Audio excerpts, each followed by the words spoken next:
After a night of passion, Petra and James wake up together early in the morning. Petra rushes out to go to class, but James decides to stay in bed a little longer. This causes him to oversleep, and by the time he wakes up again, he's already late. He runs through the city as fast as he can until he makes it to his philosophy class, where the teacher Mr. Zimmett at first considers not letting him, but eventually he opens the door. Today is the last school day, and Mr. Zimmett wants the students to tell them about their favorite thought exercise they've gone through. Chips mentions the infinite monkey theorem, which says that if you give a monkey a typewriter and an infinite amount of time, it will eventually type out the entire Hamlet. Jack mentions the trolley problem, which says you have a lever to choose if a train will kill 1 or 4 people. Just for fun, they change that riddle into the obese man problem, where you have to option to push a fat man on the tracks to stop the trolley. Georgina likes the ignorant bliss paradox. In this one, someone is hanging off the highest tower in the city on purpose to test if their friends will help them. However, their friends are afraid if they try to pull them up, they might be yanked over themselves, so they step back. The person falls and lives, but now they wonder if it truly is better knowing that their friends wouldn't save them or if ignorance is bliss. Zimmett decides that they will do one last thought exercise to finish the school year. The class must assume there is an impending atomic apocalypse and imagine a bunker that will give them shelter for a year. Zimmett begins narrating the scene to make everyone use their imaginations, picturing an area surrounded by nuclear explosions. As Zimmett takes them through an imaginary tour of the bunker, he points out the problem. There are only supplies for 10 people. The class has 20 students in it, so they have to decide which of them to let in and who stays out. On top of that, there isn't much time to decide before the atomic radiation reaches them. Georgina refuses to participate because she thinks it's just like discussing eugenics, but when Zimmett describes how gruesome and painful it is to die under radiation, she accepts to play. Petra also refuses to participate and even stands up to leave, knowing that she's always had perfect grades and Zimmett can't hurt her by lowering them a bit. However, Zimmett threatens to lower James' grades instead, which would make him fail the class, and Petra has no choice but to stay. Next, Zimmett distributes cards containing the random profession each student will have in the exercise. He opens the box for James first, and after he takes a card, Zimmett goes to the desk to cough before handing a card to Petra. Then he coughs against at the desk before giving cards to everyone else. Now the students can look at the professions they got. All these jobs vary in themes, from harpist and wine auctioneer to astronaut and chemist. Toby reveals he's a published poet, but he barely gets to finish talking before Zimmett shoots him, revealing he took the gun from the bunker. Zimmett explains that this is more humane than letting him die by radiation, since he wouldn't get into the bunker anyway because a poet isn't useful when humanity must be rebuilt. Zimmett also explains he's part of the exercise, but his profession is hidden so he should be seen as a wild card. Afterward, each student defends their right to enter the bunker and they proceed to vote. The first 9 choices are those who they consider useful for survival: Petra the structural engineer, James the farmer, Georgina the orthopedic surgeon, Chips the carpenter, Jack the chemist, Bonnie the soldier, Annie the electrician, Poppy the psychotherapist, and Omo Seed the senator. There are also 9 that quickly get voted out for not being useful: Vivian the zoologist, Beatrice the fashion designer, Parker the gelato maker, Kavi the real estate agent, Russell the harpist, Plum the hedge fund manager, Nelson the housekeeper, Mitzi the wine auctioneer, and Yoshiko the astronaut. The last place must be chosen between Zimmett and Utami the opera singer. Petra thinks a wild card is a risk, but Jack points out that an opera singer is a luxury and he'd rather risk it with Zimmett, who may have a useful secret. Zimmett wins, and now that the groups are completed, they take 5 minutes to say goodbye, so they move the desks around to pretend they're having their final words. Suddenly they hear some gunshots and discover Zimmett has killed everyone who didn't get a spot, again saying it was the humane thing to do. The group is shocked, and Petra whispers to James that she doesn't want Zimmett in the bunker anymore. James makes a plan and asks everyone to gather some plants before going into the bunker, claiming they're keeping them for replanting when they come out. While everyone is separated to do the gathering, James goes to each of them in turn and tells them of his plan. When the time comes, the group enters the bunker and disables the external keypad before closing the door while Zimmett is left outside. Then they take a look at the different rooms. There's an artificial garden, a day bed, a gym, books, and other things to supposedly avoid depression. In the evening, while everyone sleeps on the cots, James meets Petra on the big bed and tells her he can get through anything with her. Once James falls asleep, Petra goes to check on Zimmett and finds him slowly burning under the radiation. Suddenly Zimmett holds up a piece of paper that says only he has the exit code. Petra immediately calls the group and they begin arguing over what to do, unsure if believing Zimmett or not. In the end they decide to ignore him, and they begin to live through the year in the bunker. It's incredibly boring, and they barely can keep themselves busy with mundane tasks. Every day Petra checks on Zimmett's body, which is slowly rotting, and occasionally a dog comes to munch on it. Once the year passes, the group gets ready to come out, only to discover Zimmett had been right. The lock asks for an exit code. The students proceed to use different methods to try to break the door, to no avail. They try to survive a few more days with the few supplies they have left, but soon they run out, so they decide to end things for themselves for a more humane ending. In class, Zimmet announces they failed the experiment and reveals his profession as a bunker builder. In fact, he was the one that built that particular bunker and therefore the only one who has the code. The students want to try again, and this time they imagine a new location, choosing Mont Bromo. Once again Zimmet runs to grab a gun, which Petra notices. Then it's revealed that the cards hide a second characteristic that may influence the votes. James' characteristic is being gay, but he still gets accepted for his farming knowledge, although with fewer votes. Georgina the surgeon was exposed to the Ebola virus, so this time she's left out. Plum the hedge fund manager always travels with a bag of gold, so she is accepted. Chips the carpenter is infertile, but he's also accepted again because of his skills.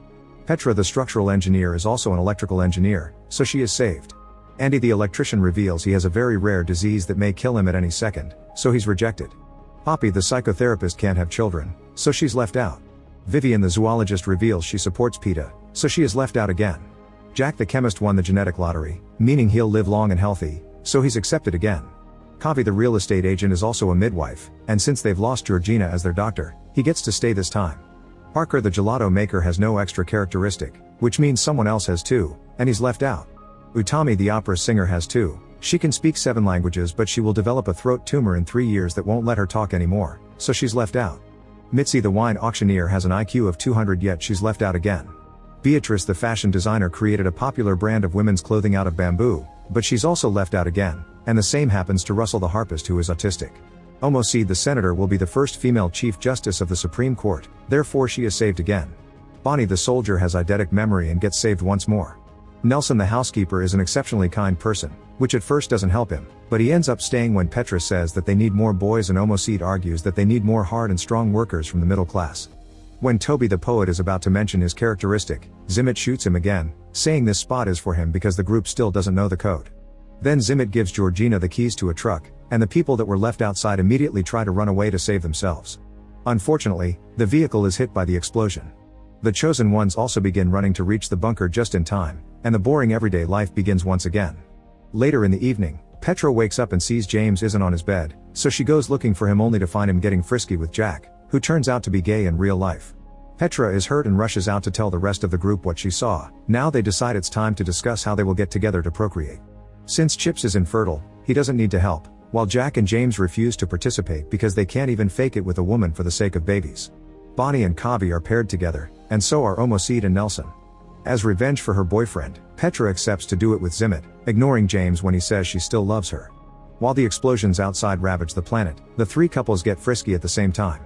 After 10 weeks of no pregnancies, Zimmet points out that they must change couples, saying the girls should have multiple partners. Bonnie refuses, saying they are taking logic too far to solve things and that shouldn't override her consent. Zimmet walks away only to return with a gun in hand, threatening everyone but Bonnie to leave the room. The group runs out but Jack manages to hide behind a corner, and once Zimmet is distracted, Jack tackles him and makes him drop the gun. Bonnie quickly picks it up and holds Zimmet at gunpoint, but the guys continue to fight until Zimmet overpowers Jack. However, Jack retaliates by stabbing Zimmet in the ear with a pen. Devastated, Zimmet goes to the front door and puts in the code to open it, bringing everyone down with him. The class has failed the exercise again. James is more suspicious now and questions Zimmet's motives for the exercise, mentioning the strange cough he had when he assigned him and Petra the roles and pointing out that Zimmet has not coughed since. Suddenly James goes to the desk and grabs the box, running out of Zimmet's reach to open it and discover the secret. It turns out that the box has hidden compartments and James and Petra's cards have been tampered with, meaning they would always get the same results: gay farmer and double engineer. James wants to know why Zimmet hates him in particular, so Zimmet brings up the allegory of Plato's cave. In this allegory, a man lives his whole life chained to a wall and only ever sees shadows and hears echoes, assuming that's how reality truly looks and sounds. One day the man is unchained and finds that the shadows are caused by bodies and the echoes are caused by voices, discovering that the whole idea of what was real was just an illusion. Zimmet says that this allegory is something like James, claiming that the exercise is meant to confront James about how his privilege has ill-prepared him for the real world, but James doesn't believe him. Zimmet could have made him something useless like a florist so he could be voted out since the beginning, but a gay farmer means Zimmet wanted him to prolong his suffering on purpose. At that moment Petra interrupts the argument and insists that the exercise should be done a third time, this time with James as a florist. Now their imaginations take them to an island and the apocalypse hasn't happened yet. Zimmet goes to the bunker to grab a weapon as usual, and he hears a noise but thinks nothing of it. When he goes back outside, Petra joins him and offers him a hug, saying that she knows it's been hard on him. Afterward, Petra asks everyone to trust her to choose who gets to enter the bunker because she has a plan. When everyone agrees, Petra makes her choices and explains her reasoning. Mitzi is saved because a genius wine auctioneer would be smart enough to bring both red and white wine on a trip, ensuring everyone has a good time. Beatrice is saved because dressing well boosts self-esteem, which promotes productivity and could save civilization. Toby's second skill turns out to be champion poker player, so he's saved because he brought cards with him and he'll provide entertainment. Russell is also saved because many people consider autism a gift.